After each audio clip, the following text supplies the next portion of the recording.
the first noble truth that suffering is real. It's hard to admit where you are.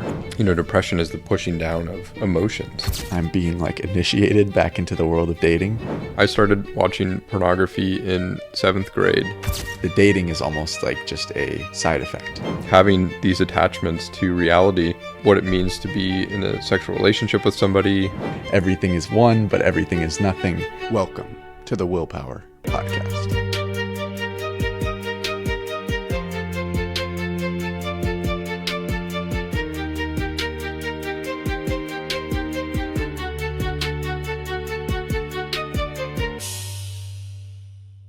All right, Christopher, let's talk about therapy.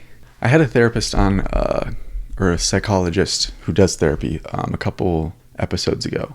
Mm-hmm. And we talked a little bit about the stigma around therapy. Mm-hmm. And I think especially for men, there is a stigma that can hold some people back from trying it. What are your thoughts on that? Yeah, I think that I totally agree. I think that for me personally, in my own life, I was taught a lot of things by our culture about how men should behave, how men should act in society. And some of the cultural stereotypes that I picked up were, as a boy, that boys don't cry, that, feeling was somehow weak or feminine or wasn't okay. I was taught that I was supposed to do everything by myself, that I was, emasculated if I felt something or if I needed, another person to help me with something. And so I grew up with this notion or this idea that I was supposed to do everything all on my own and supposed to stiffen up my upper lip and basically, push any sort of sensation or feeling down. And so I think that a lot of men today have been sort of given this sort of what we're calling here the stigma around, seeking mental health, because essentially we're addressing kind of each one of those sort of core cultural wounding processes that many young boys go through today, which are one, first and foremost, that, in therapy, one of the biggest aspects of it is reconnecting to our emotions and discovering what's actually going on inside. And in order to do so, first of all, we have to admit that we need the help in the first place. And so already there, we're working against two deep cultural woundings of one being, the need to seek help from outside or for another person, but then two, actually having the courage to go in and to feel. And I think that one of the shadows or one of the aspects of our culture, one of the lies, is that somehow feeling what is happening inside of our body equates to weakness. And in truth and in actuality, what is occurring is actually, it takes a lot of courage and a lot of strength to give oneself the permission to actually feel an emotion fully. Sadness or grief or rage or, a lot of these emotions, especially in the work that I have with my clients, there's just difficulty in accessing these, especially with men are typically more prone to being able to feel anger. I find that anger is an emotion that men can access, like aggression. Mm-hmm. However, a lot of men are still uncomfortable kind of tapping into that. There are a lot of men who grow up kind of with this sort of nice guy stereotype. And, that comes from obviously our parental conditioning, social conditioning of just being a nice little boy and, growing up in a way that we're, appeasing to other people. And in order to do that, one may, put aside their anger. And so essentially throughout our childhoods, perhaps, or at least in my childhood, I learned to put my anger aside. I learned to put my sadness away.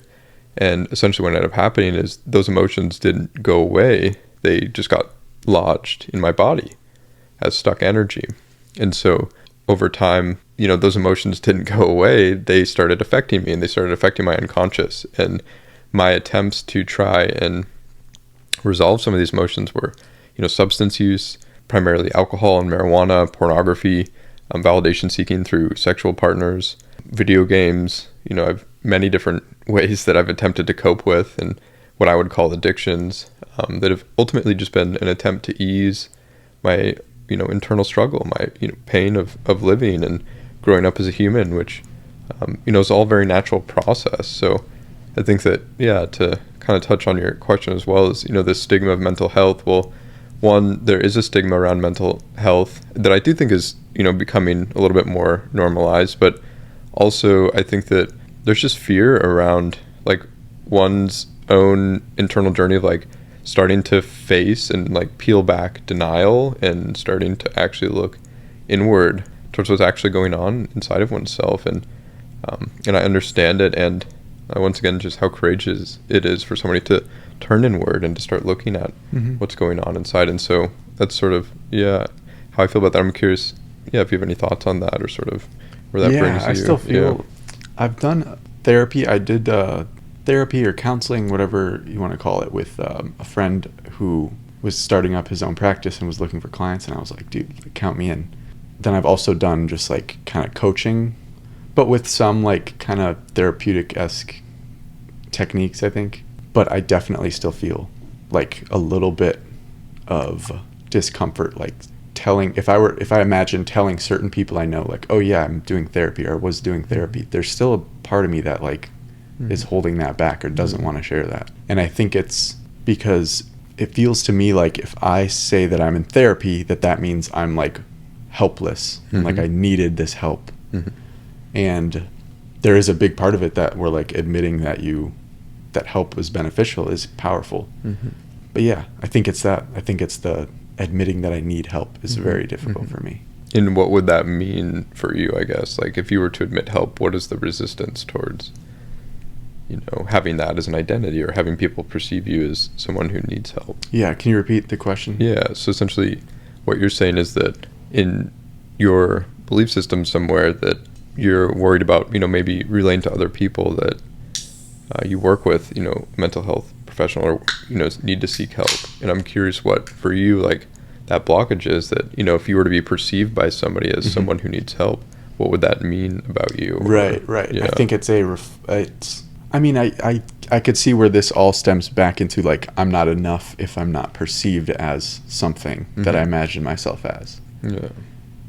And I think, as you were talking, this came up, which I think a lot of the avoidance in therapy or doing therapy is a desire to be in like some end state without going through the middle state. And I have seen this in a lot of men's dating advice, which tends to go along the lines of like, here are the behaviors to exhibit, but they never really talk about like what kind of person would actually just naturally exhibit these behaviors. And so I try to follow that route more than the just put up the exterior. And in this corollary, it would be like, I'm going to pretend that I've processed all my emotions by not being emotional ever, even though really there's like a lot of shit that's stuck in me because I haven't processed it. So like, yeah, it's hard to admit where you are and take a hard look at like, this is where I'm at right now. I have a lot of emotions that I haven't processed. I'm not really good at processing emotions, but that's where I am. That's a hard thing to do. And in any moment, it's always easier to just push it away and put up a stoic front and be like, I'm good. I'm not emotional at all. So I think that's part of it. Yeah, absolutely. And it's even like, even with the dating advice and everything too, it's almost as if like with, this notion that I am still processing things, and there are things about myself that I'm still working through, like I'm not an end result, can I still be loved even in this? Can I still be wanted, for my humanness? And it is a lifelong process. There is no, like perfected mold, right? Like it's the continuation, and the healing journey is something that does start at birth and, continue through one's life. And I think that, there's a sense of meaning that comes with that as well. And I think that there's a curious tie between meaning and suffering. And in some way, our suffering is what may give us meaning in our life as well. And ultimately what I mean by that is I actually wrote my thesis for grad school on Vipassana meditation and the individuation process by Carl Jung. So kind of like synthesizing these two theories. And for those who are listening, Vipassana meditation is essentially a practice known as insight meditation. And it's just kind of a process of doing like a body scan and going through the process and this form of meditation practice is taught all over the world in various centers, and one of the ways you can go about doing that is by doing these 10-day meditation retreats. I'm registered for one. Nice. Your first one in nice. July. Yep. Oh my gosh, that's incredible. Yeah. And so I've done a couple of these, and it's been a huge impact in terms of my own life. And so just Vipassana meditation, for me personally, I think that's one of the major elements that's actually helped me work through just some deep processing of my own, and then also has helped me even just like starting to work with substance use and learning how to just cope with, the day-to-day world. And I think that there's essentially two major questions. So, let me stay with Vipassana meditation. So Vipassana meditation, just, it's an exercise that you can go and learn at one of these meditation retreats, and it can really help with just learning how to live life in an artful way, learning how to cope with reality in the moment, of learning to be with emotions and learning how to be with sensations in the body without running, and developing a sense of equanimity. And so there's a practice that you can learn through daily practice. And then on the other hand, with Carl Jung's theory of individuation, essentially this is a process of becoming what one was meant to be from the beginning. The process of individuation is the process of allowing somebody to become who they are authentically, away from societal expectations, away from parental expectations of who they're supposed to be. And in our Western world, there's a lot of fixation in psychology around this idea of the self being real, the self being concrete. And then in Eastern philosophy, a lot of the religions and mysticism forms around this idea of no self, that the self is an illusion, right? And so essentially something that I sort of worked with in my own psyche is, on the one hand, going through a graduate process in graduate school and learning about the self and the different parts and, the ego and et cetera, as all being very real. And yet over here having, for me, this Eastern understanding of this idea of no self, or anatta, that the self is an illusion and the self is made up by many non-self parts. And so trying to bring these two things together, and essentially what I've kind of come to is that, these two philosophies sort of are touching on deep individual questions. One of these questions being, from the Vipassana side, solving the question of what do I do with my suffering? And then on the side of Carl Jung and individuation, we have the deep question, what is the meaning of my life? And I think that these two questions are linked together in some way of, necessarily being that there is some relation between my suffering, the work that I'm putting in, the day-to-day grind, and the meaning that also goes with my life. And essentially one of the fundamental tenets that the Buddha taught, the first noble truth, that suffering is real and that suffering comes because of my attachments. Well, these attachments are also part of what makes life real. And I think that something that one of the Vietnamese monks, Thich Nhat Hanh, has really helped me to understand is, Thich Nhat Hanh wrote that it was a huge realization when he learned that the Buddha didn't suffer. Or sorry, not that the Buddha didn't suffer, that the Buddha still suffered. That enlightenment doesn't mean the end of suffering. It means learning how to suffer with grace and with ease. That when, the Buddha lost a friend, of course he would feel grief, and of course he would cry. How could you not? So having these attachments to reality, it's not bad to become attached. I truly believe that we're here to live this life, to become attached and to sort of experience, the loss of what happens when we lose something we truly care about. And I think that that's sort of where the meaning comes in as well, is that there's a tie between that meaning and suffering. And ultimately, another word for this sort of link is what I would call grief.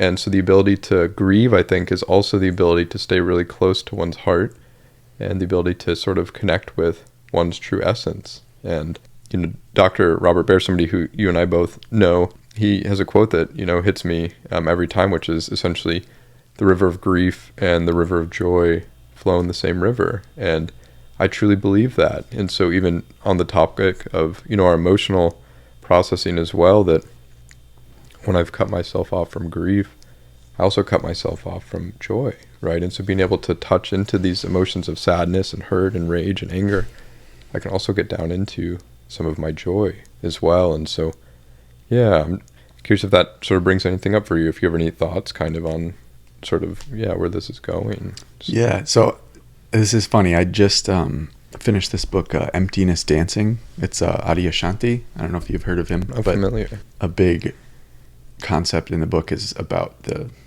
illusion of the self. And it's something I've played with a little bit I've been following Sam Harris's Waking Up meditation app for a couple of years. And a lot of the meditations are like looking for the self. Where is it? What is this thing that we call the self? And so that's something particularly recently I've been bouncing around. And it is very interesting what happens when you look for the self. What happens when you just ask yourself, like, where am I in this? Where's the thing that feels like me? Like, what is that? And looking for it, I end up finding kind of nothing. It's just an emptiness, an open awareness. But then at the same time, as you mentioned, like, we do build these kind of structures that we identify with.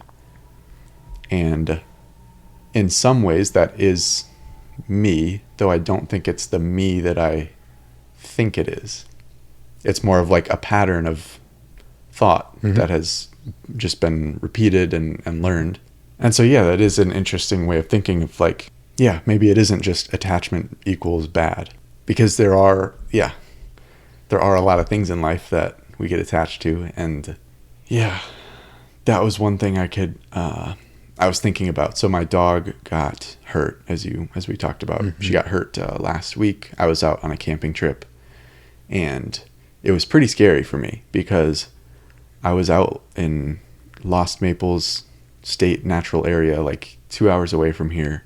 Had to take her to a vet that I didn't know, had to leave her overnight, and then I went back to my campsite and stayed there so I could pack it up.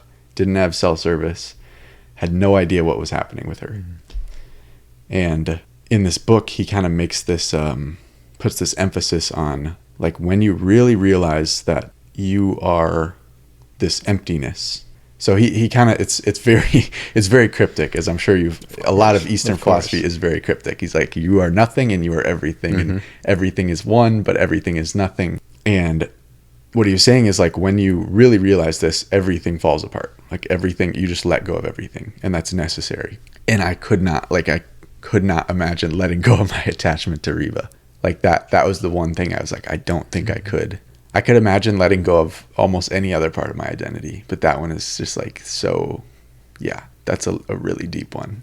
So I think there's a lot of truth in what you're saying. How this was what your thesis for grad school, that you talked about those two connections. And even as you're kind of talking about like your attachment, for your pup, to me, like, there's sort of like maybe this fixation of like letting go of attachments, but when I hear you tell that story, I just hear how deeply you love your dog. I don't hear like, oh, I have this attachment, which is a very dry way to sort of look at something, right? It's more so like what I hear is like just, genuine compassion and care for another being. And to me, that's very profound. And I think that that's sort of where the meaning comes from, right? And so just touching on some of that, let's talk about suffering. Do you have any like moments in your life that really stand out as like every day? It's like suffering. Is that the question? I didn't mean to jump the gun. What have been moments of suffering for you? I think that for me, several things. One being, first and foremost, I have several just like what I would call addictive tendencies or character defects that at times get me into just situations that consciously I know about. For instance, like a practical example would be like burnout. Like, I know consciously how I get into burnout. I know, well before I'm actually in burnout. And yet there's like this unconscious cycle that will run of like just overworking, overstressing, kind of hitting a limit with my adrenal glands and just, overall energy resources, and continuing to push. And, being relatively young at this point in my life, like, there is a little bit of capacity I have for that. However, at the same time, is really terrible when I actually get to, that point of burnout. And so I think that for me, like just seeing that unconscious cycle. But something else as well is I definitely suffer on and off from depression. It is something that I have that definitely I see in my own family. So I know there's like some genetic component to it. I'm still trying to understand, just the meaning of depression in my own life and sort of how that comes and goes. But usually the way it will show up is just kind of like sort of a sulkiness, kind of a dampened mood towards life, difficulty getting up in the mornings. And so I think that for me, those are a couple things. And then I think one that's very common for a lot of people as well is just like overall like financial situation. And just, for me, it's just been, money is something that, obviously in this society and world that it's a part of it. And I think that money is so intertwined with like root chakra or like just like, base security inside of oneself, and also so intertwined with identity. I think that for me, a lot of my suffering and also just my own internal work comes around just kind of like working with, finances, but depression, anxiety are things that I certainly work with as well.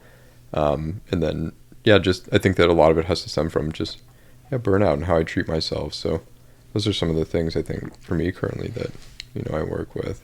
Are is the burnout and depression linked? Oh, absolutely. Yeah. Yeah. I think you may have heard this, but the depression, another name for it is just like deep rest, right? Mm-hmm. Like needing deep rest, right? And so for me, I definitely know that depression is somehow linked to my energy levels, right? And in form of psychology that I come from, Jungian psychology, it's interesting because we're actually taught not to have an attempt to remove the symptom of, the neurology of something that's going on inside of somebody. So for instance, like with depression, we're not there as a therapist, we're not there to necessarily like get rid of it, which may sound kind of odd. We're there to sort of understand why it's there in the first place. What's going on here, what part of your psyche is speaking to you, what season of your life is this, and understanding that depression itself has a wisdom to it and a flavor, and that there is a gift of one's depression, right? So I think that those are definitely linked or intertwined. I think, because I often think about this, I haven't experienced a deep depression, but I think that there is a depression is a dip, right? And just a lot of the times when we talk about depression, it's a very major dip for most people. It's like like having what you were talking about, having a dull view of life and low energy. But I think seeing it in that way is powerful. And especially if you can see it that way when you are in it. Because I know on days when I am like less motivated, which is kind of on that spectrum, like it's like, okay, that's the same thing, although it's not quite as much. It's hard to recognize like, oh, I'm just in an unmotivated state right now. I just have low energy right now. Because I'm seeing through the view of like, I don't want to do anything today. Like this feels pointless. So so your role as a therapist, imagining a patient in this place, is that the idea of analyzing it?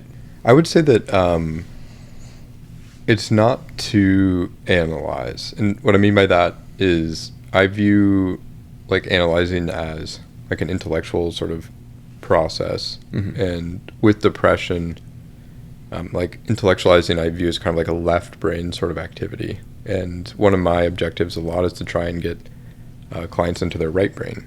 And that's like the feeling function of the mind. And so for me, a huge part, even just my role as a therapist is one to just like attune to somebody and, try and deeply just understand what they're going through, because usually that depression has a voice of some kind, and usually there's meaning in it. And Gabor Mate talks about depression in a way that I really resonate with, which is that, depression is the pushing down of emotions, right?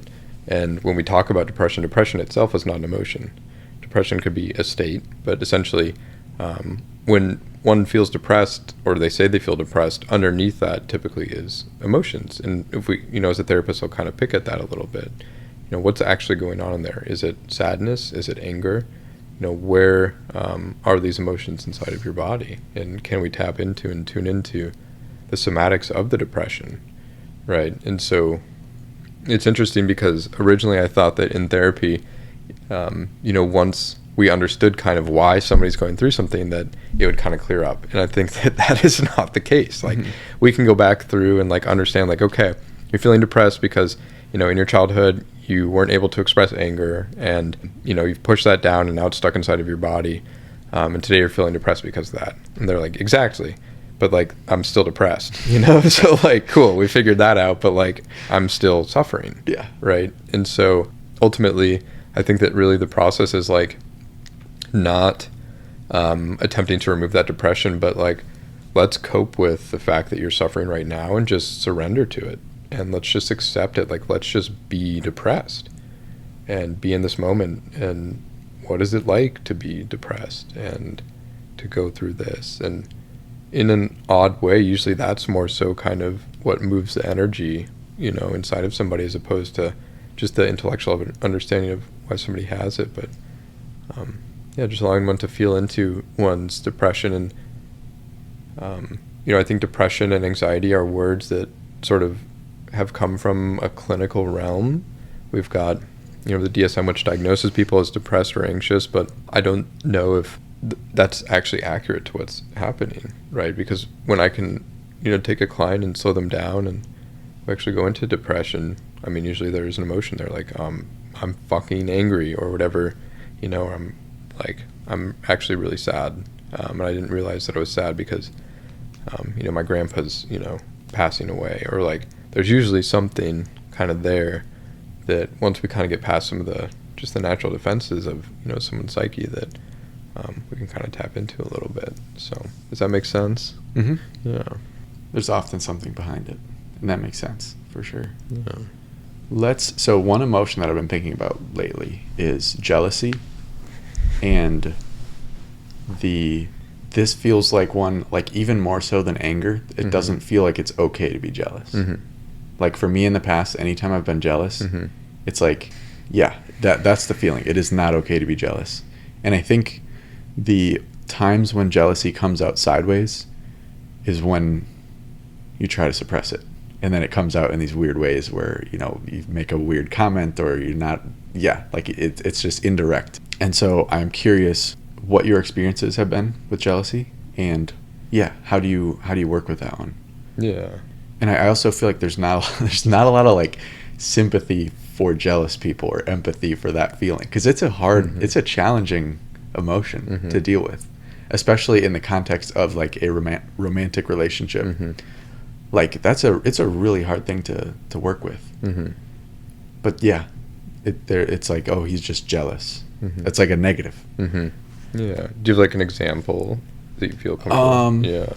Let me think about the times I've been jealous. I used to struggle with it a lot more. In my high school relationships specifically, that stands out to me. And I'm trying to think of how it would. I mean, I could just imagine my girlfriend, like, there are plenty of times, like, just knowing that she was hanging out with any, like, other guys in general would bring up jealousy. And then I wouldn't be able to voice it because I didn't know how, and I didn't really know what it was. And so then it would come out in, like, basically me just being less than, like, me not being a fun person to talk to for her. Like I would say things that were just, like, backhanded or... Does that make sense? Makes total sense. Okay. Yeah. What you're saying is essentially, like, there's a sense of maybe being less than, in the fantasy of, like, thinking about somebody with other people, maybe ideas like, will I still be remembered? Am I, still, am I as of quality of these other people, or, especially in the romantic context. And, in that specific example, do you think that you felt, the word, I guess, is inadequate, or is that sort of, or was it threatened, or what was your experience of it? Yeah, what was that? There was definitely a feeling of, like, losing control. Like, I don't have control over this. Yeah. And so then that probably stemmed from uncertainty of my position, which then probably stems from like inadequacy, like you were saying. Mm-hmm. Like, I'm not sure that I'm enough, so then I would like to make sure that I can like keep track of what's going on and have things go how I want them to. Yeah. And for the sake of simplicity too, there are two things you mentioned there. One being with the lack of control, the word uncertainty. Like, another word in my vocabulary for that would be fear, right? So there's fear, which is the emotional context, and then the sense of inadequacy. To me, in that vocabulary with the emotional context is shame, right? So if we kind of boil that down, the jealousy, from what I'm hearing, is it comes down to, fear, feeling threatened, and then, sense of shame inside of oneself. And ultimately, if we kind of go into that a little bit more, one would be able to start like looking at, okay, so I feel fear, I feel shame, which is ultimately a sense of unworthiness. And what shame is ultimately the inability to accept that oneself is lovable in some way, that one is flawed. And it's a very human emotion. And from, my own work and work with deep waters and just studying as a therapist, ultimately we know that shame comes from trauma, right? And so from that example, we can kind of start boiling down into, oh, I feel this sense of shame. When is the first time I started feeling this way? Where did I pick this up? Because I didn't come into the world, with this sense of inadequacy. This was picked up from somewhere. And from there, essentially, with the client, we could go into many different reasons. There are cultural reasons one would feel shame. There are parental reasons.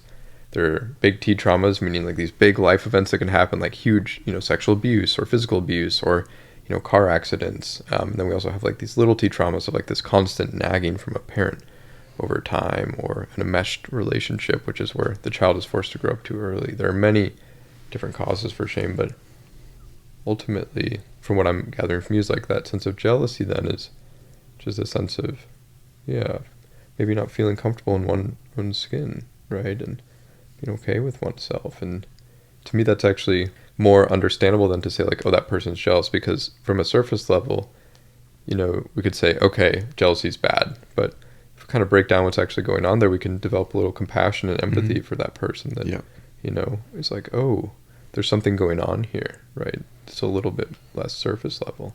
Yeah. Right.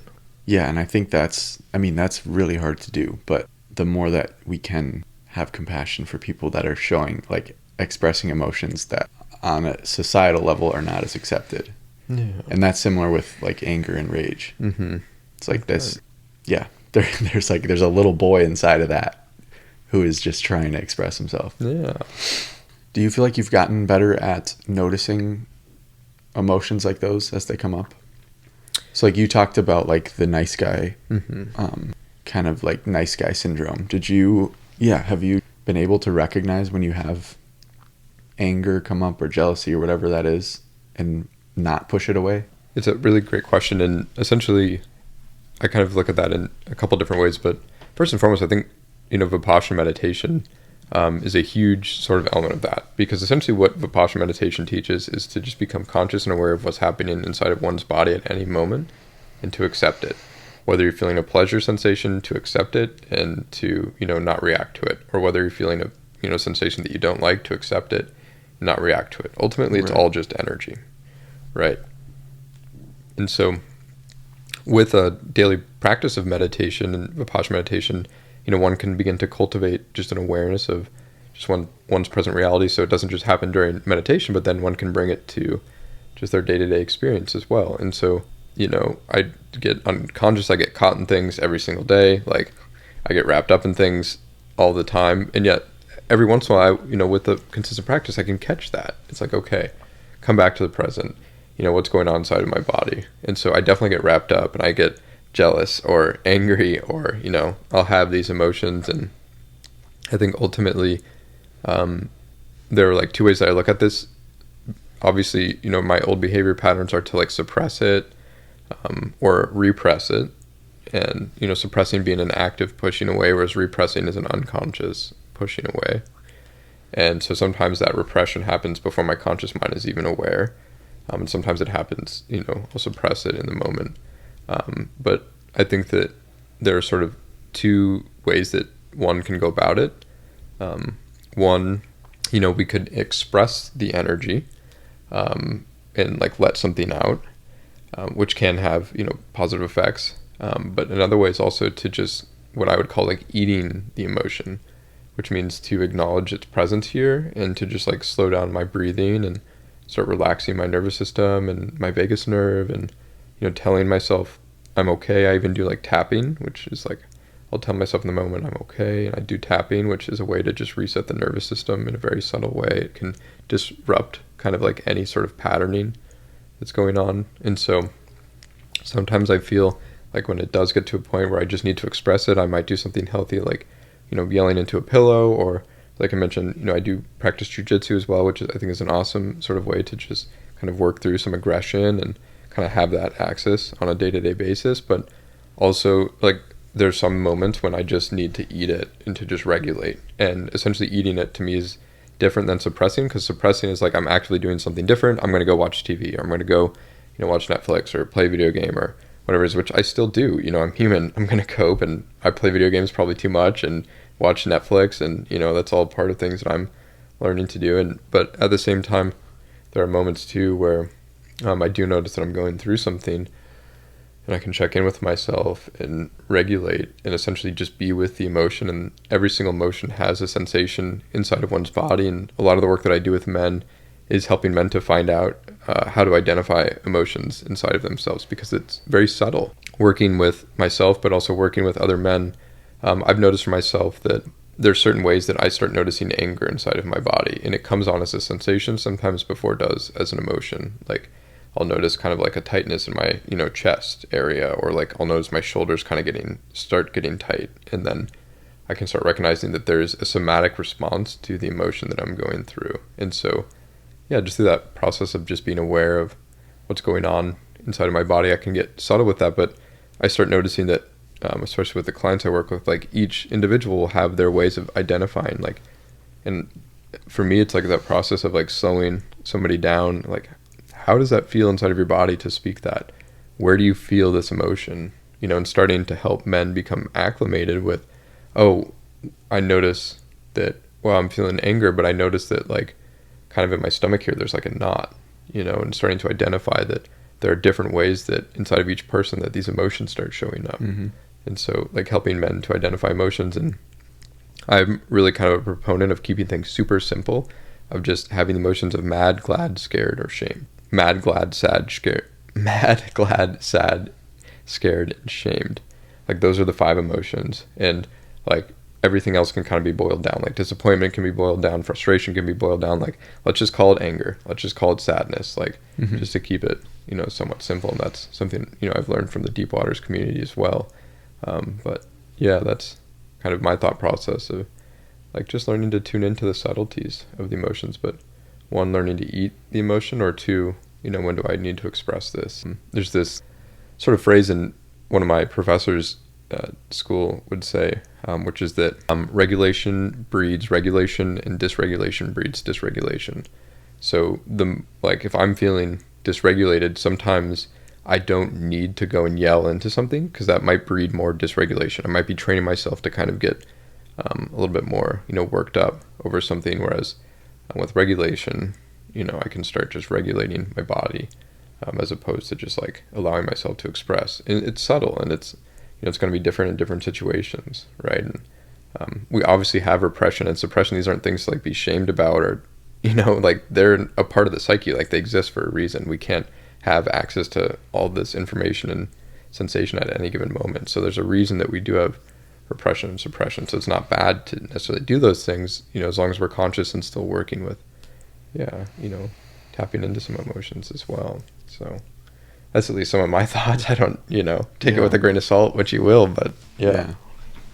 I've been, so I got out of a relationship about almost a month and a half ago, and I just recently started to get back into dating. Yeah. And I went through this whole period of my life where I was like terrified of like cold approaching women, just talking out of the blue, and ended up doing it like hundreds of times just to like face that fear. And now I'm getting back into doing that, and it is like such a it's such an emotional practice. It's such a personal thing. And I can relate to like so much of what you're saying, because these are all things that I practice when I'm out trying to talk to women, because not every single, but a lot of them can rile up a lot of stuff. A lot of the times when I talk to someone, even if it goes well, I'll walk away and my heart is pounding and I'm like in this heightened state, and I'm like, okay, what happened there? And there's a lot of touching in with myself, a lot of breathing. I went out with a friend and we did it like a meditative practice, where like we took time at the beginning to breathe and to meditate and just to be in the present moment, and then go up and talk to a stranger, and like all that's out the window, but then we come back after. So that is just one place where I've found I can almost intentionally rile up emotions and make stuff happen. Kind of similar to like going to a retreat. Like you're going there because you know this is gonna shake some shit up in my life, or in what's going on in here. And so yeah, that's one place in my life that I have been noticing stuff. And the friend who I mentioned, who I went out with, he I love his mindset, and I think it's a big piece of how I see it as well, which is like, this is actually a practice for yourself. The whole cold approach thing, it's like, this is a way to learn about yourself and to grow as a person, and the dating is almost like just a side effect. But yeah, that's where I can relate.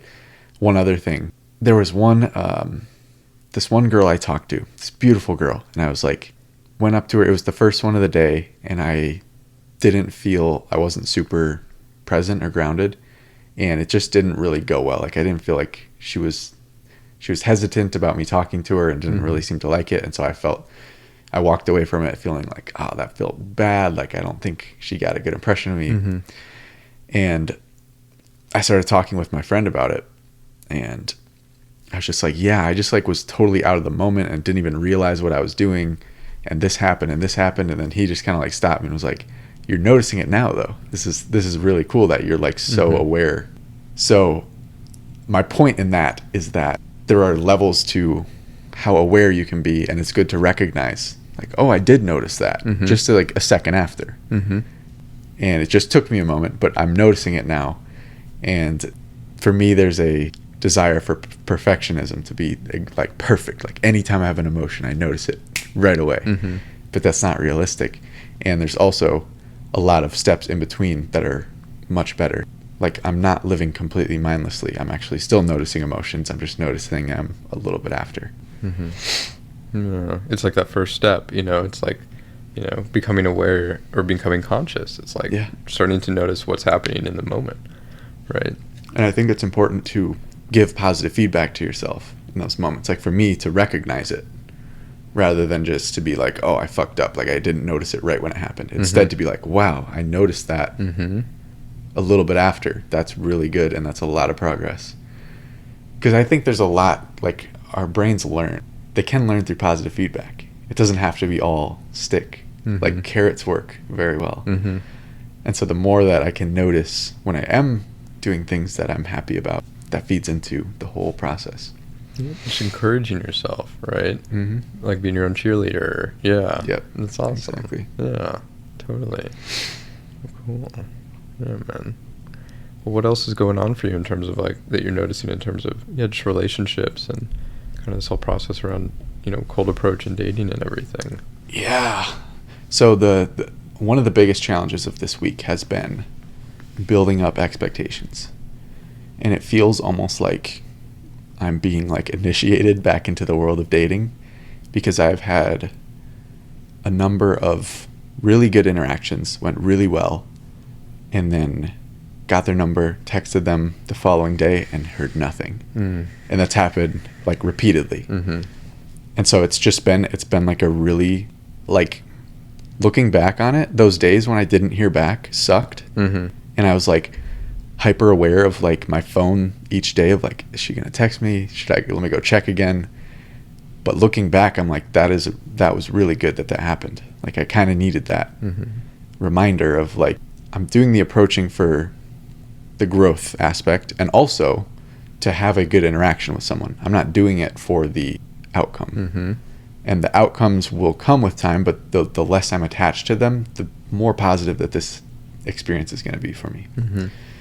So that's been my challenge recently, is like, how can I just enjoy and be in the moment and share a moment with someone in a way that is like encapsulated. Mm-hmm. Like, I just want to have a good interaction with you right now, mm-hmm.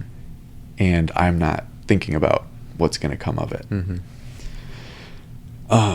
Yeah, and it's funny, I said that to myself after one of the days where I didn't hear back, and then I talked to someone else that day, and I went into it like, I'm going to just enjoy this. I just want to have a good time here. And then I still got attached again, had it happen again to me, and then so there's another reminder of like, you said you were going to do that, let's do that. So yeah, that's been my biggest challenge this week. Like having an action but not being like outcome oriented in a way, like just outcome oriented, letting the moment be what it is, kind of. Mm-hmm. Yeah, it's hard. It's like it's an emotional roller coaster. Yeah, it brings up all kinds of emotions of inadequacy, of mm-hmm. like, oh, it's because I'm not good enough. Mm-hmm. Yeah, there's a whole bunch there. Mm-hmm. And something you were kind of touching on too, which is that there's a lot of dating advice that sort of exemplifies like behaviors mm-hmm. as opposed to ways of being. Right. And there's kind of like a double-edged sword with that, because sometimes through the behaviors, ultimately in order to change, we at one point kind of do have imposter syndrome, like fake it till we make it kind of thing, right? Mm-hmm. But then also like just addressing some of these root causes of inadequacy as well, right? So it's both, right? And there is a lot of power in vulnerability in dating. There's a book called The Models by Mark Manson, and it was written around the time that a lot of really popular books like The Game were coming out about dating. And The Game is more of like the typical advice of creating this exterior. They're like, it's all about like all these predetermined, I don't even know what they call them, like canned openers, like where you like have the exact thing you're going to say mm-hmm. planned out, mm-hmm. And routines and all of that. And then Models is almost like counter to that, mm-hmm. where it's like vulnerability is a superpower in dating. Like mm-hmm. the more you can just be real and just mm-hmm. be 100% you, the more successful mm-hmm. you'll be. Mm-hmm. And so I've found for myself that there is a lot of power in just being very raw. Like when I talk with someone, there's plenty of times where I'm fucking super nervous, and then I'll just be like, I'm sorry, I'm so nervous right now. Like my voice is shaking, or I forget your name or whatever. And I don't know if me saying that I'm nervous does anything for her. Like mm-hmm. if she's like, oh, that's great. But for me, it actually does a lot mm-hmm. because it lets me accept that I'm nervous. And that almost is like the what you were saying about eating the emotion. It feels like that's like me eating the emotion. Mm-hmm. It's like, I'm nervous. Let me just accept that for right now. The nerves are allowed, and then they kind of start to dissolve just through the process of letting them be.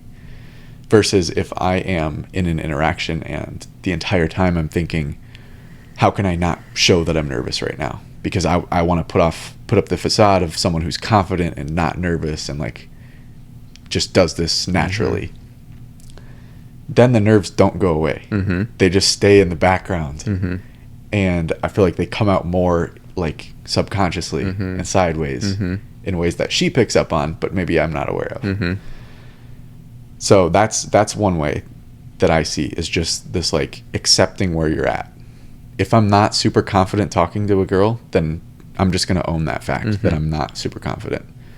And I'm doing it anyways. Or it's like, I'm really tired today and I'm scared to come talk to you, but I just wanted to. Like, I thought you were beautiful and I wanted to tell you that. Mm-hmm. So I think there's a lot of power in owning where you're at and not pretending that you're somewhere else. Yeah, and I think that's the only way forward. I mean, you could get better at faking it, sure. And there is, yeah. I'm just more of the mind of, if you can accept where you are and understand why things, like, and therapy might actually play a role here, because I think there's a lot of, like, I think there's a lot that you can learn through approach and then dig into with therapy. But it's like, if you're getting super nervous to go and talk to someone that you're attracted to, you can dig into, like, why am I nervous? Mm-hmm. why am I staking myself on this interaction? Why am I staking like my sense of worth? And so when you're doing this is riling up those emotions. Maybe you do feel a little unworthy, a little fear, of course, whatever else comes up. Then for me, I would say, let me dig into that and figure out how to address that thing. And that process, I don't think is possible if I'm only focused on putting up the facade of confidence. So I think there's a lot more to be gained through that other approach of just like genuine authenticity. And it's so much more relatable to somebody too, you know, like they can feel like, yeah, or even worse if like a woman can see that you're, you know, nervous and you're pretending that you're not, right. You know, they're like, of course. Right. And I think that there's even like the sort of long-term, you know, too, of like what you're hoping to attract into your life in terms of relationship, you know, like predicating those initial foundations of engaging with somebody on realness. And, you know, if there's a mask there, I mean, eventually, you know, that mask will be sort of poked and prodded at.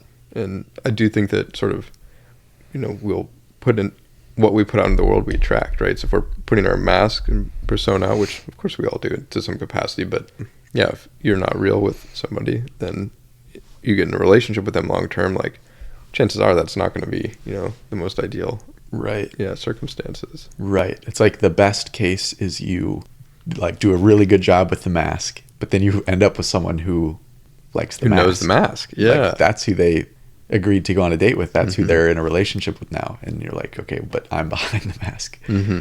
Yeah. So let's segue into your relationship. So Ellie Rome, who has been on this podcast, and you mentioned you guys met around when you moved to Austin. And she's, again, I mentioned this before, but she's a very powerful person. She leads the Comfort Zone retreats. That's how I met her and got in contact with you. And yeah, she seems like a very incredible person from my interactions with her. So I'm curious for you what that process of meeting her and moving into a romantic relationship, what that was like. Yeah, I think that a couple things there for sure. And for me, one, I view the romantic relationship as one of the most powerful vehicles for spiritual growth. And what I mean by that essentially is that there are things that I don't think get triggered in other relational dynamics, early attachment wounds, matters that are very close to the heart. Also the process of just like communicating with somebody, cohabitating, you could even say like co-regulating with another person as well. Yeah, a lot of beautiful things there. And I think that for me, you know, it's definitely a process. One, first and foremost, I've definitely come from a history of many very unhealthy and failed relationships. And a lot of these relationships had, you know, involved with, I would say there was an element of like substance use with a lot of them, whether even if it's just like drinking, or I used to be addicted to vaping. So, you know, vaping with another person, like just like these addictions.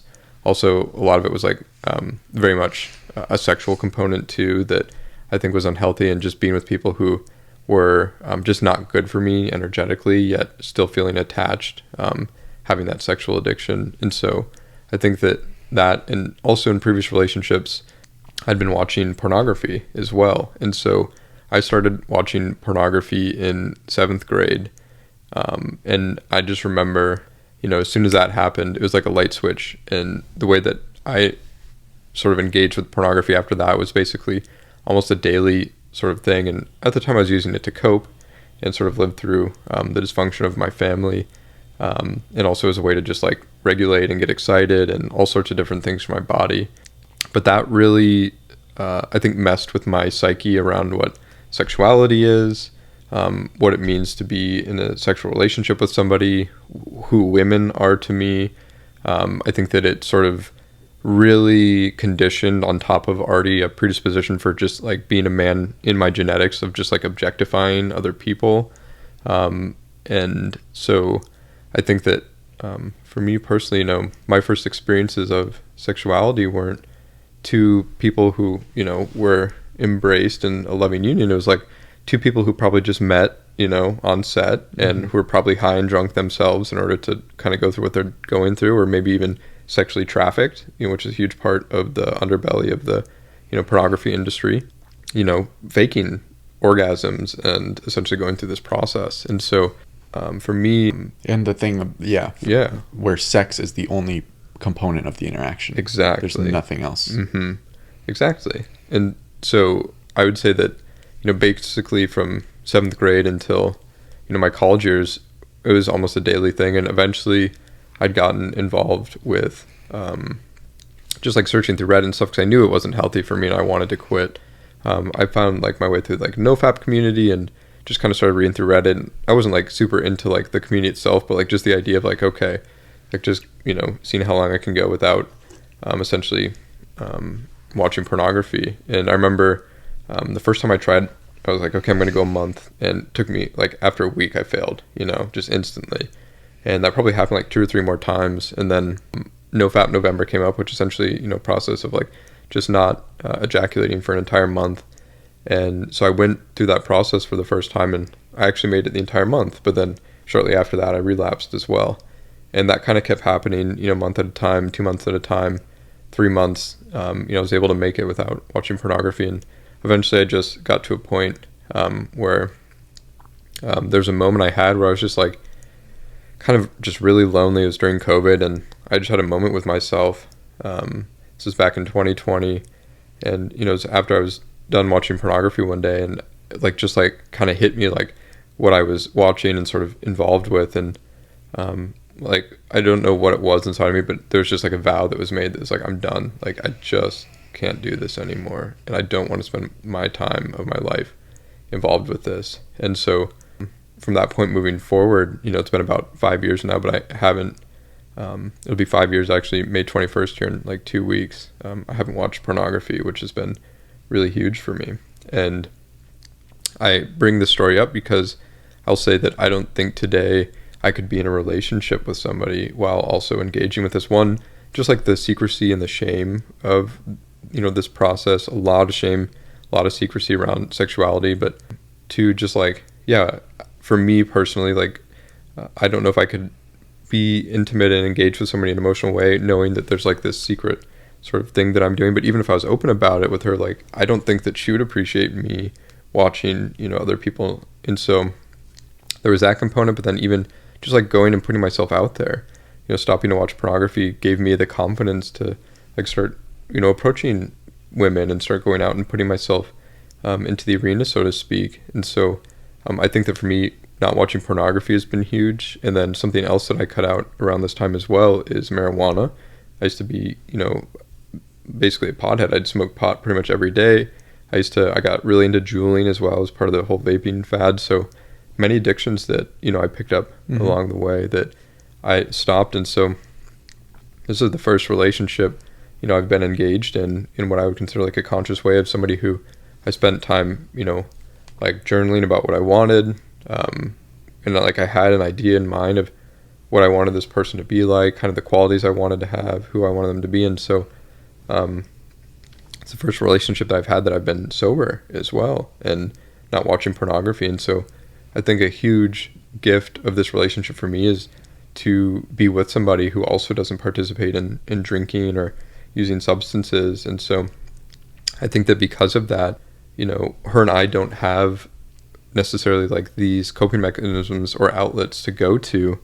I still, of course, watch Netflix, like I mentioned, play video games. I'm human, so I do have coping mechanisms, of course, but healthier ones. And so when something does come up in our relationship, a huge part has just been like communicating with each other instead of like running away. It's like something that her and I both do. We have ice bath at home and saunas. We're big into cold and hot therapy, but almost every morning I'll go into the ice bath and I sit there. But I do that as one is obviously like a physical benefit, but 2, like the training ground of like getting myself to go into something that's deeply uncomfortable and to just like sit there with it. Over time, it feels better, and so I think that just like a couple elements there are just like the beauty of like being in a relationship where, I'm not engaging in pornography and not using alcohol, where I think that like just so much of domestic violence, so many fights are caused because of substance use. And so like, I think that that's a big part of, just, some of the beauty of our relationship. And I think that in terms of qualities of, like you'd asked around, like, what's it like to be in a relationship with somebody who is a powerhouse? Like, in terms of my own internal work, I've definitely had to work through deep insecurities of, like, not being seen by others. She's somebody who leads yoga events and, like, hundreds of people show up. And so for me, somebody who desires to be seen, who wants to be noticed, it's definitely been a process for me of, like, learning that I'm with somebody who's just, like, a complete light and just, like, a powerhouse and just a generator. And so for me, it's like learning that I can sort of be, like, just like a grounding rod. And just because I'm not, like, engaged with people in that sort of same extrovert way, that it doesn't mean anything about my own self-worth. That right. I can just be who I am, and, like, my being is enough. And I know that, and at times, of course, I still get triggered and have to work through my own stuff, but that's one of the biggest sort of senses of security I've gotten, is through this relationship, and my own spiritual work has been learning to be enough as I am, and that like learning to be a cheerleader for my partner, and not, like, the secret wishing that things didn't go well, right. And so, like, where does this competitiveness come from inside me? Like, what's really going on here? So ultimately I think it just kind of is just forcing me to find, like, deeper and deeper levels of security inside of myself, and so that's kind of my process and journey with the relationship so far. And we'll be together for 4 years in August, and we're just really positive things moving forward. So so this is kind of a crazy coincidence. I think my own, like, the time when I quit porn was almost, like, it was very similar. I don't remember the exact month or day, but I know it was right around the beginning of COVID. So it was around that, like, May time frame. So that's awesome to hear. I was at a similar, like, for me it was during the beginning of COVID. I wasn't, like, I was just living with my roommates, and I didn't meet anyone new. And so I came to a point where I almost was just, like, accepting, like, I'm just going to be alone for a while. Like, I'm not going to see any women or date or anything. And so porn was, like, coping. Like, it was almost like, I remember having the vivid thought of, like, I guess this is good enough. Mm-hmm. Like, fuck, whatever. Mm-hmm. And then there was a point where I was just like, this isn't, like, I know this isn't okay. Mm-hmm. And this is not good for me, but I'm just, like, scratching the itch. Mm-hmm. Just like, this is fucking whatever, good enough for now. And I got to a point where I was like, I'm not doing this anymore. Mm-hmm. And it was almost like a switch. There was actually one time this year, which was really weird. It was really, like, this definitely showed something else that was happening. And I think it was related to my relationship at the time. And, like, but there was one time where I almost relapsed this year, after, like, 4 or 5 years or however long. But other than that, it's been just, like, it was just a switch. Like, I just was like, I'm not watching porn anymore. That's done. And I'm really glad that this occasion that happened this year that I didn't end up relapsing, but definitely came close. But yeah, that is I still feel as if I have been conditioned in some ways, because I think for me it was also 7th grade up until then. So all my teenage years, which are, like, super formative, it's like, as I'm going through puberty, I have this other thing that's, like, like, telling me about how this works. Like, that was my one example of, like, this is how a sexual relationship works. It's not necessarily the kind of sexual relationship that I want to have with the woman. Yeah. So I do feel like I've learned a lot of negative things from that. And so you cut out drinking around that same time. What was alcohol for you? I think that for me, one of my biggest vices was marijuana. Just hands down. I love a state of vagueness. I love to just, like, numb out. Like, that's just where my mind wants to go when it uses. And even, like, around, like, anything, like, just any sense of vagueness, I still get that with video games. I just want to, like, zone out and, like, tune the world out. Right. And that's what marijuana was for me. I didn't like who I was on marijuana. I wasn't very social. It was really just a way for me to just, like, take the edge off. And essentially, drinking for me was more about my own, I think, just sense of inadequacy around being able to just talk with people. I think that it got me out of my shell. It was also just like the thing that people around me were doing as well. I went to a school in Chicago. I played college soccer, so I was with my teammates a lot, and it was just like part of the culture. It's kind of a frat in a way, right. And so it was just like drinking culture. I think that a lot of it was in order to have sex as well. So I think there was just like some sexual shame and like just my own internal shame of like, how do I actually like get this thing that I really want when I don't feel worthy of it? It's like sort of this whole internal battle there. And I think that really a big part of it initially was for me the quitting of pornography. And I think part of the reason for that helped me with some of the other substances as well is that, I've kind of thought about how, one of the number one jobs of the human body is to reproduce, obviously maybe the other one to survive, right? So these two sort of like fundamental elements of the body. And so if I'm tricking my brain, because my brain doesn't know that I'm not reproducing when I'm watching pornography, it's like this sort of plastic, like, oh, we're getting laid kind of thing, right? And when that happens, I think the body, or at least my body, would kind of get in this state of like complacency of like, okay, we must be doing well because we're doing the one thing that we're programmed to do. And even though I'm maybe playing video games to a point of like that isn't healthy, I'm smoking weed every day, I'm actually not talking to women or like engaging with friends socially. If I'm watching pornography, then things must be okay. So there's kind of like this sort of subtle lull. And then once that was no longer an option for me, it was like, okay, things aren't actually okay. Like, what's going on? And that was when I think the veil kind of started lifting in a way. Is like, okay, there are these other things that are happening that aren't actually helping me in some capacity. And so for me, the marijuana was definitely the most difficult, as well as vaping. And then alcohol wasn't something for me that was as much of a vice. It was more so like just something I would occasionally use on the weekends to, for like social lubricant essentially. But yeah, I think that for me, even just moving to Austin and like being around, like a lot of my friends are, in the sober community, and I hang out with a lot of people who don't use substances. And me personally, like I do go to different forms of like 12-step meetings as well. And so that's been a huge part of my own recovery process. But yeah, so that's sort of how I've kind of worked through some of this stuff. But yeah, I'm just reflecting on my friends, because I don't think I've really even made the connection, but none of them drink. Like, I don't know if any of them are, most of them aren't like, oh, I don't drink, but they just don't really drink. Like, it's like they maybe have one drink a year or something like that. And that makes a big difference, because I quit like 2 years ago.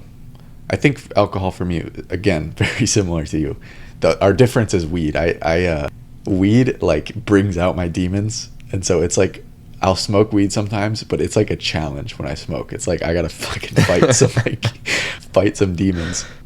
Except sometimes that will lead me towards like numbing. Like I'll like just eat a shit ton and like put on some mindless movie or YouTube video or whatever. But if I don't do that, it can actually be, it's very challenging. Like it's a challenging thing. But for alcohol, it was also very similar. Like I used alcohol a lot to talk to women. After I quit porn, then it was like, okay, I need to like learn how to, or I need to like get out there a little more. And at the time, the only thing I knew, I was a sophomore in college and COVID had just hit. So as soon as I could, it was like the only way I know how to, I'm recollecting my life. So first was dating apps. So, cause that was the only way, cause bars were closed. And in my head, like bars are the only place you can meet girls. And so I went to dating apps. I actually met someone on there who I dated for a year. And then after that relationship, I was like, okay, the bars are open, and I wasn't super happy about that relationship. So I kind of was like, I don't really want to do dating apps. So now bars are my only option. And so then I had to drink, because I like was terrified of the thought of like going up to a random stranger and trying to talk to her.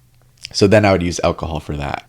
And then at a certain point, as I told you, I got into this place where I like, this was after I moved to Austin, was facing this fear of cold approaching. And then I was just like, why am I still drinking? Cause like I've the only reason I was drinking, or the only like productive in my mind, I was like, this is productive because I'm meeting people and like getting out there more. And then I was like, okay, well, now I can do that without alcohol. So what's my reason? And there wasn't really anything. And so then I was able to justify quitting. And yeah, I think similarly, like, it wasn't that challenging. It was more just like, I'm giving up, a night of fun every once in a while. I won't have that, but I'm okay with that, because the night of fun is then followed by a day of suffering, of like not having no energy and feeling like shit. But yeah, that is cool. And I think in Austin there's a lot of both. There's a lot of party culture, and there's also a lot of not, like, people who don't drink. Totally. There's a huge community of people like that. Yeah. Very spiritual community, and very like, just like people who are like, just kind of connected, and it's pretty incredible. Yeah, some good energy here for sure. Yeah. You kind of touched on these earlier about suffering, but what's something you're currently struggling with? Yeah, I think that for me, one big thing is like working with student loans. And so, like, just full transparency, 'cause I do a lot of work around money and stuff, but I have $145,000 of student loan debt. And like just going through this whole process of like, one, like not having shame around, being able to like own that. And then two, also like just recognizing like how predatory our current student loan system is, and like ultimately something I really want to work with. But in order to pull out that kind of money, like I was like 24 when I started grad school. I didn't have any like counselor sit down with me and say like, okay, so here's, what this is going to look like. Here's your loan terms. Here's how much you're going to have to owe at the end if you go through with this, right?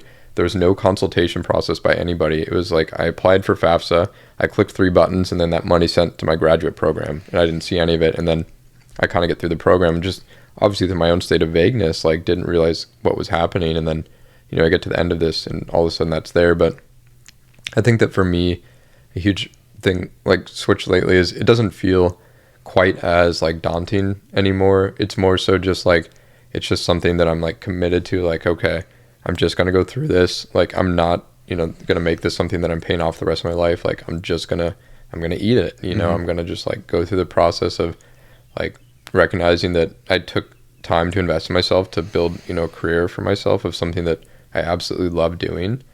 And if it takes me, anywhere from 3 to 10 years to pay this off, like that's okay. And like just kind of looking at a more long-term perspective. And so for me, personally, it's been like just working through just like the financial component of, okay, having this, and how do I go about like, working on this and taking this down, and do I invest at the same time right now, or do I put a hold on that and throw everything into the loan, and like kind of just finding my own, way through this process. So that's kind of where I'm at the moment.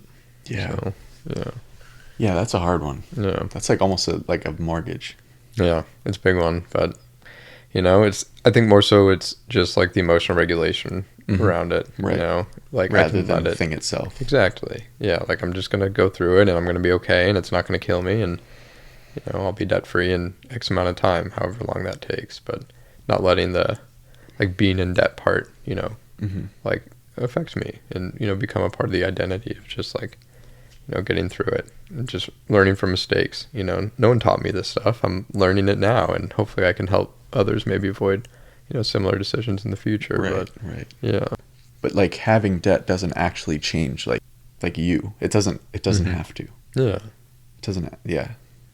Something similar I read in my Daily Stoic book, which I haven't been keeping up with. I used to like follow, like, read one of those every day and kind of just reflect on it. And it's really, really helped me. But one of them was about property, and basically just the idea that like nothing is really your property. You don't really own anything. And when you think about it, it's like, okay, that is kind of true. Like my house, I don't really own my house because it could be taken away from me. Like I only own it because there's a government that says that I own it, and they're protecting my right to it. But if that government goes away, I don't really own this house. So everything externally just depends on other things going on, and there is no real thing as ownership. And so that I could kind of, the same idea with debt is like, this is just something that exists externally, but it's not really a part of you, and it doesn't even really have a direct effect on you on a day-to-day basis. I do agree with the predatory nature of giving loans Mm-hmm. and tying people down to Mm-hmm. like very long-term consequences Yeah. at young ages. It's like a modern form of indentured servitude, right? Right. Yeah, and just the way that all the systems kind of come together. One, the government makes a lot of money off student loans, and then two, universities, in just like competing with other universities, obviously are like doing a bunch of things, like just adding, wild programs and different facilities to try and compete with others. It's a huge marketing ploy, and so they need a lot of money, Mm-hmm. right? And so obviously tuition rises, and student loans were never meant to be like some large expense. It was meant to help like maybe $10,000-$15,000 to help Right. somebody get through like something, but the point that we've gotten to today, like, it's just absurd. And so yeah, it's pretty wild. But yeah, what's something that you're currently working through in your life right now? A couple things. So definitely the dating, like going back into dating, being able to regulate myself through that. I noticed basically just like how can I, like, I'm so happy when I'm alone, like normally, but then as soon as I'm like hopeful for some girl to respond to me, then I'm all of a sudden like I'm not happy just having a night to myself. Mm-hmm. So that's something I'm maneuvering, is like, how do I just like be myself outside of the interaction completely, but just like when there's the possibility, how can it be just an addition rather than like I have to like drop down my experience because I am so hopeful or expecting that something could happen here. Mm-hmm. Yeah, I'm still trying to work out the language around that, like what that really is. Mm-hmm. But that's a big one. Maintaining my own energy despite maneuvering just like the unknown, because the dating world is very unknown. It's like, yeah, you don't really know what's happening. Yeah. It's dependent on other people. I don't really have control. The best I can do is put myself out and see what happens. Mm-hmm. Finding peace in the unknown. Mm-hmm. Outside of that, I think I would love to build a successful business. That's something I'm hoping to do. I have a day job still, and I'm very happy. Like, I'm very grateful for the job, but I would like to do something on my own. So that's another thing. Yeah. What does your dream life look like? Yeah, I have a vision essentially. I think it's part one. For me, living in God's will. I'm listening to something higher than myself that's, giving me direction in life. Two, owning a ranch, basically a retreat center, with Ellie, and essentially a place that we can host retreats and sort of have as like a sanctuary, of healing. And then a third part there is just like nurturing a thriving private practice. So for me, working on my own, private practice, but then two, also leading retreats. I think these are just two elements that I really get lit up about, and there are many different components to this process as well. But that's essentially, my ideal world is working one-on-one with people, but then also in retreat setting too. So what is that connection with God for you? Yeah, for me, it's not like a religious or, even a Christian sense. I grew up going to private Christian school. Christianity was all around me. I don't know if I identify necessarily like with the Christian God as much as I identify with like just an overall sense of like nature and sort of like this loving entity that is always around me, that is taking care of me. And in other words, I use are like the universe or divine intelligence or just like different energies. And for me, I would say that it's just connecting to something that knows who I am and where I'm going, and that I can kind of confide in. And it's like, for me, kind of having like a best friend that is there with me, like an awareness in a way that kind of goes through life and is there when I'm not doing great and is there when I'm celebrating. And I think it's ultimately something that wants the best for me, and it's something I wrestle with as well. It's not always, daisies and roses. Sometimes I'm angry with my higher power and working, through that. But for me, it's like something that I can give myself over to, and ultimately a huge part of, I think, my own sense of recovery and sobriety and just overall health is me tuning into and listening for what my role is, and then taking and having the courage to follow through with that. So that's sort of how I perceive that. Yeah. Awesome. Christopher, well, thank you so much for coming on. It's been great. It's been a really cool conversation to be part of. Thank you so much. Where can people find out more about you? Yeah, I would say my YouTube channel. You can just search my name, Christopher Linkenbach, and then I'm currently taking on clients right now, so if you'd like to work one-on-one with me, you can find a link in any one of my YouTube videos there. Feel free to schedule a call, and we just have a free consultation and then move forward from there. So, yeah, man. Awesome. Thank you. Thank you. Awesome, brother. Bye, everybody.